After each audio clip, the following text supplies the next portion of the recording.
में अब बात करेंगे ईरान में ब्लाइंड बम से सर्वनाश की। जी हां, मिडिल ईस्ट में ईरान और इजराइल के तनाव के बीच ब्रिटेन के एक अखबार ने बड़ा ही चौंकाने वाला दावा किया है, जिसमें कहा गया है कि इजराइल ईरान में एक ऐसा बम फोड़ सकता है जो फूटते ही ईरान को पाषाण काल में ले जाएगा। रिपोर्ट देखिए। ईरान में ब्लाइंड बम से सर्वनाश का पूरा सच।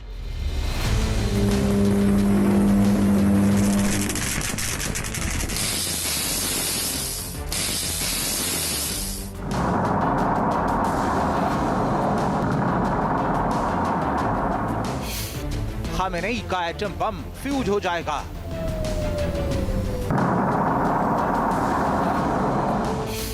रूस से मिला जेट उड़ान नहीं भर पाएगा।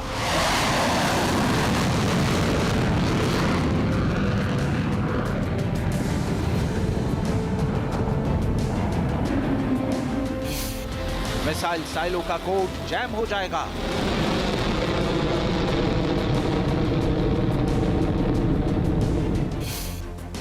और जासूसी सैटेलाइट भी रास्ता भटक जाएगा। जब इजराइल पाषाण युग में भेजने वाला बम चलाएगा।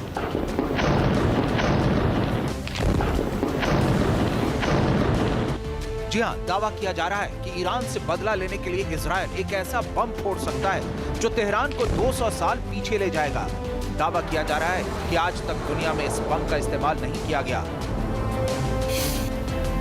ये बम अमेरिका के परमाणु बम से भी ज्यादा खतरनाक है। ये बम नॉर्थ कोरिया के हाइड्रोजन बम से भी ज्यादा विनाशकारी है।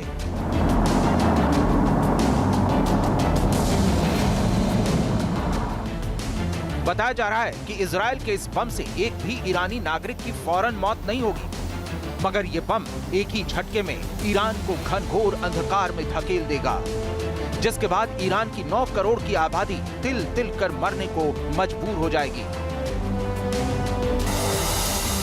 अब सवाल यह है कि इजराइल के हाथ ऐसा कौन सा बम लग गया है? क्यों इस बम को परमाणु बम से भी ज्यादा खतरनाक बताया जा रहा है? और क्या इस बम से निपटने का ईरान के पास कोई उपाय नहीं?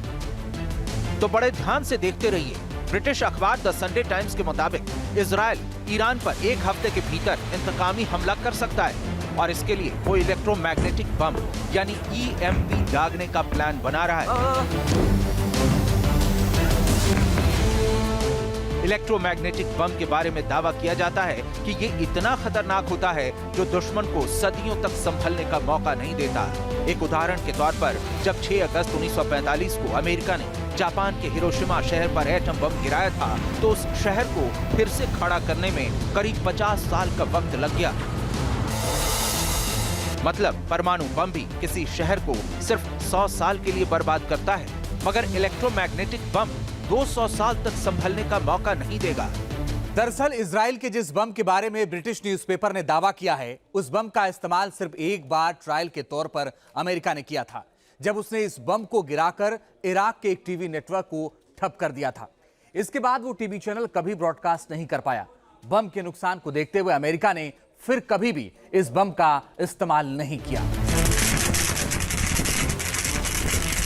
जानकारों के मुताबिक इलेक्ट्रोमैग्नेटिक बम या EMP एक ऐसा बम होता है जिसके फटने से ना तो बहुत बड़ा धमाका होता है और ना ही इसमें किसी की जान जाती है, लेकिन इसके संपर्क में आने वाले तमाम इलेक्ट्रॉनिक उपकरण बेकार हो जाते हैं। इसे आसान भाषा में इस तरह समझिए कि जहाँ जहाँ भी बिजली का इस्तेमाल होगा, इलेक्ट्रोमैग्नेटिक बम फटते ही उन तमाम चीजों को बेकार कर देगा। मसलन पावर प्लांट फेल हो जाएंगे, कारखाने अचानक बंद हो जाएंगे, बुलेट ट्रेन से लेकर मेट्रो ट्रेन तक ठप हो जाएंगी, गाड़ियां जहां होंगी वहीं बंद पड़ जाएंगी, मिसाइलें हमला नहीं कर पाएंगी, ड्रोन सिर्फ खिलौना बनकर रह जाएंगे, फाइटर जेट उड़ान नहीं भर पाएंगे, सैटेलाइट भी बिना कमांड बेलगाम हो जाएंगे, शहर के शहर अंधेरे में डूब जाएंगे, स्कूल और दफ्तरों में कंप्यूटर तक नहीं चल पाएंगे, हाथों में पकड़े मोबाइल फोन तक ठुक सकते हैं।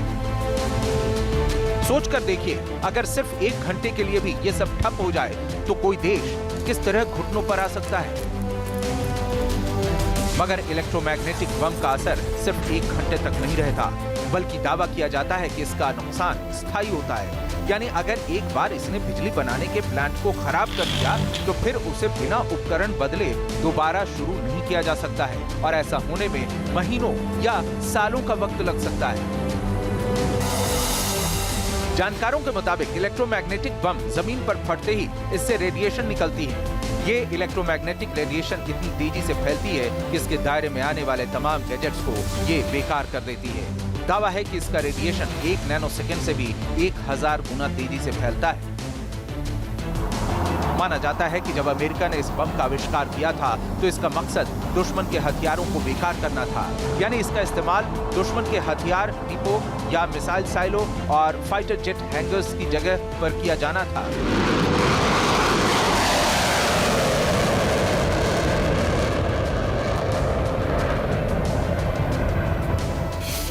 क्योंकि ऐसा करने पर दुश्मन को पलटवार करने का मौका नहीं मिल पाता, जिसका फायदा उठाकर इलेक्ट्रोमैग्नेटिक बम चलाने वाला देश युद्ध में बढ़त हासिल कर लेता।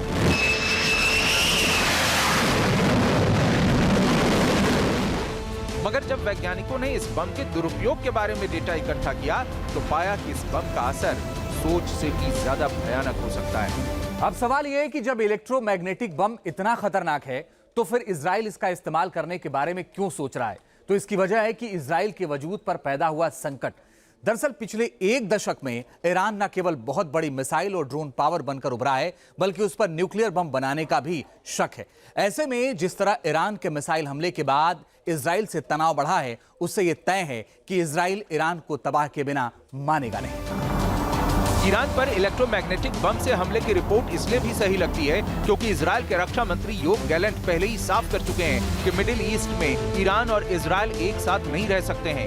दोनों में से कोई एक ही अब मिडिल ईस्ट में रह सकता है। וכמו שעשינו עד עכשיו במלחמה בכל הגזרות האחרות. ईरान के खिलाफ इजरायली हमला घातक, सटीक और आश्चर्यजनक होगा। उन्हें समझ नहीं आएगा कि आखिर हो क्या रहा है। वो केवल जवाबी हमले का परिणाम देखेंगे। इजराइल को नुकसान पहुंचाने वालों को कीमत चुकानी ही होगी।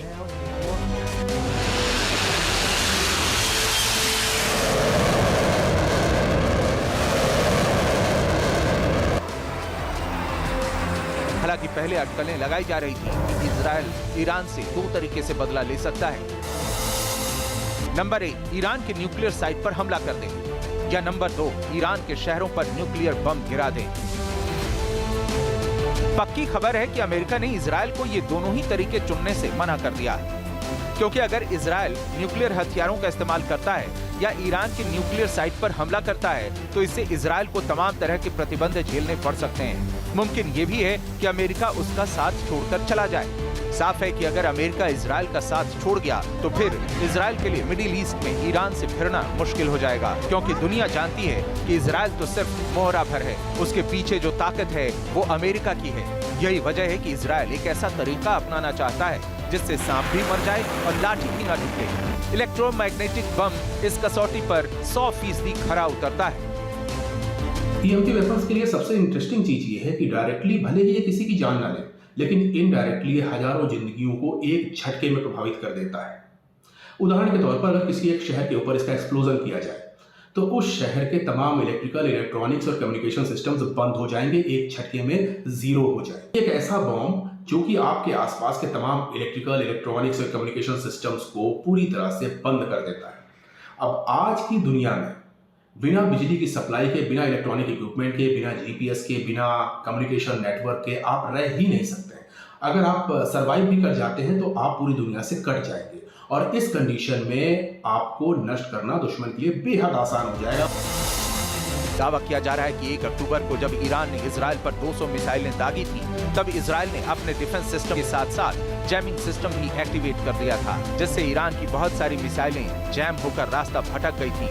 जीपीएस सिस्टम फेल होने की वजह से कई ईरानी मिसाइलें अपने टारगेट तक नहीं पहुंच पाई थी। अगर इजराइल ऐसा नहीं करता तो उसकी राजधानी तेल अवीव में भयानक तबाही मच जाती।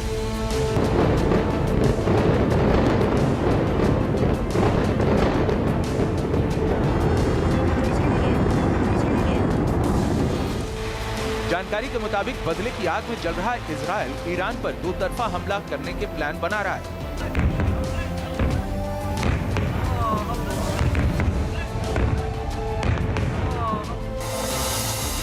इसमें पहला प्लान है इलेक्ट्रोमैग्नेटिक बम गिराकर ईरान को घुटनों पर लाया जाए और दूसरा प्लान है कि जब ईरान पलटवार करने की स्थिति में ना हो तब उस पर अपने सबसे विध्वंसक हथियारों से हमला कर दिया जाए।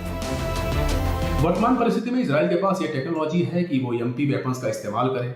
अब अगर EMP वेपन का इस्तेमाल वो अगेंस्ट ईरान कर देता है तो निश्चित तौर पर ईरान के लिए एक बहुत बड़ा सेटबैक होगा। EMP वेपन्स ईरान के तमाम नेटवर्क सिस्टम को, कम्युनिकेशन सिस्टम्स को और तमाम GPS आधारित प्रणालियों को पूरी तरह से ध्वस्त कर देंगे।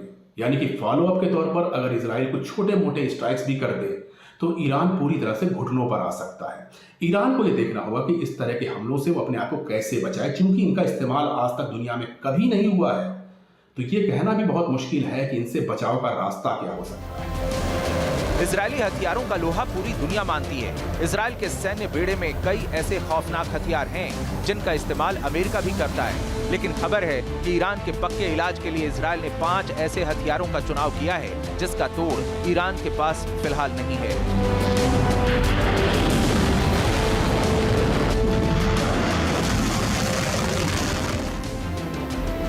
इसमें इजराइल का पहला हथियार है जेरिको 3 मिसाइल। वैसे तो इजराइल जेरिको 2 मिसाइल का भी इस्तेमाल करता है, मगर जेरिको 3 इसकी ICBM है जो लॉन्च होते ही दुश्मन का हौसला पस्त करने की ताकत रखती है। करीब 30,000 किलो वजनी ये मिसाइल एक साथ कई वॉरहेड ले जा सकती है और परमाणु हमला करने में भी सक्षम मानी जाती है। दावा किया जाता है कि इसकी ऑपरेशनल रेंज 6,500 किलोमीटर है, यानी ये हजारों किलोमीटर दूर बैठे दुश्मन को भी नेस्तनाबूद कर सकती है। इजराइल के दूसरे हथियार का नाम है स्टॉर्म ब्रेकर बम। बताते हैं कि ये बम इजराइल ने खास तौर पर ईरान के लिए ही बनाया है। दावा किया जाता है कि जब इस बम का इस्तेमाल किया जाता है तो भवंडर उठा देता है। इसके फटते ही जमीन से धूल का इतना गुबार पैदा होता है जो एक बड़े इलाके को पूरी तरह ढक लेता है। आमतौर पर इसका इस्तेमाल बंकर तोड़ने के लिए किया जाता है। GPS सिस्टम से लैस होने की वजह से ये खुद अपना टारगेट तलाश लेता है। माना जा रहा है कि ईरान पर EMP बम दागने के बाद इजराइल दूसरा हमला स्टॉर्म ब्रेकर बम से ही करेगा।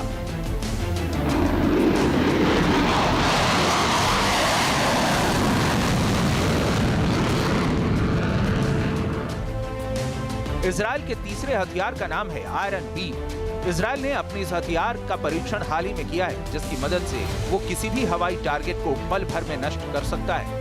ईरान के लिए इजराइल का ये सिस्टम बेहद घातक साबित हो सकता है, क्योंकि इसे UAV, रॉकेट, मोटार और लंबी दूरी की मिसाइलों का काल माना जाता है। वैसे तो इजराइल को मुख्य रक्षा कवच आयरन डोम ही प्रदान करता है, मगर इजराइल पर हो रहे चौतरफा हमलों के कारण आयरन डोम पर काफी दबाव है। इस वजह से इजराइल आयरन बीम को भी मोर्चे पर ला सकता है। हेरॉन TP लड़ाकू ड्रोन इजराइल का चौथा ऐसा हथियार है जिसका इस्तेमाल वो ईरान के खिलाफ कर सकता है। ये इजराइल का सबसे एडवांस ड्रोन माना जाता है जो लगातार 30 घंटे तक उड़ान भर सकता है। खास बात यह है कि हेरॉन TP ड्रोन 45,000 फीट की ऊंचाई तक जाकर किसी भी ऑपरेशन को अंजाम दे सकता है। ये करीब 7,500 किलोमीटर के दायरे में किसी भी टारगेट को ध्वस्त कर सकता है और इस दौरान 407 किलोमीटर प्रति घंटे की स्पीड से हमला करता है। इसके अलावा ईरान में तबाही मचाने की क्षमता रखने वाले इजराइल के 5वें हथियार का नाम है F-35 अदीब। दरअसल ये अमेरिका के F-35 स्टेल्थ फाइटर जेट का ही एडवांस वर्जन है। इसमें कुछ फेरबदल करके इजराइल ने इसे महाशक्तिशाली बना दिया है, जिसके बाद ये न केवल दुश्मन के गढ़ में घुसकर हमला कर सकता है, बल्कि उसका कम्युनिकेशन भी पूरी तरह ठप कर सकता है। इसकी मदद से इजराइल ईरान के विमानों और मिसाइलों को भी जैम कर सकता है। इजराइल ने इसमें कई खतरनाक मिसाइलें भी लगाई हैं। इस वजह से इसे मिडिल ईस्ट का गेम चेंजर माना जाता है। कुल मिलाकर एक बात पक्के तौर पर साफ साफ कही जा सकती है कि अगर इजराइल ईरान पर इलेक्ट्रोमैग्नेटिक बम गिराने का प्लान बना रहा है तो फिर तय मानिए कि मिडिल ईस्ट की जंग बहुत भयानक हो सकती है, क्योंकि रूस और चीन जैसे देश पहले से इजराइल को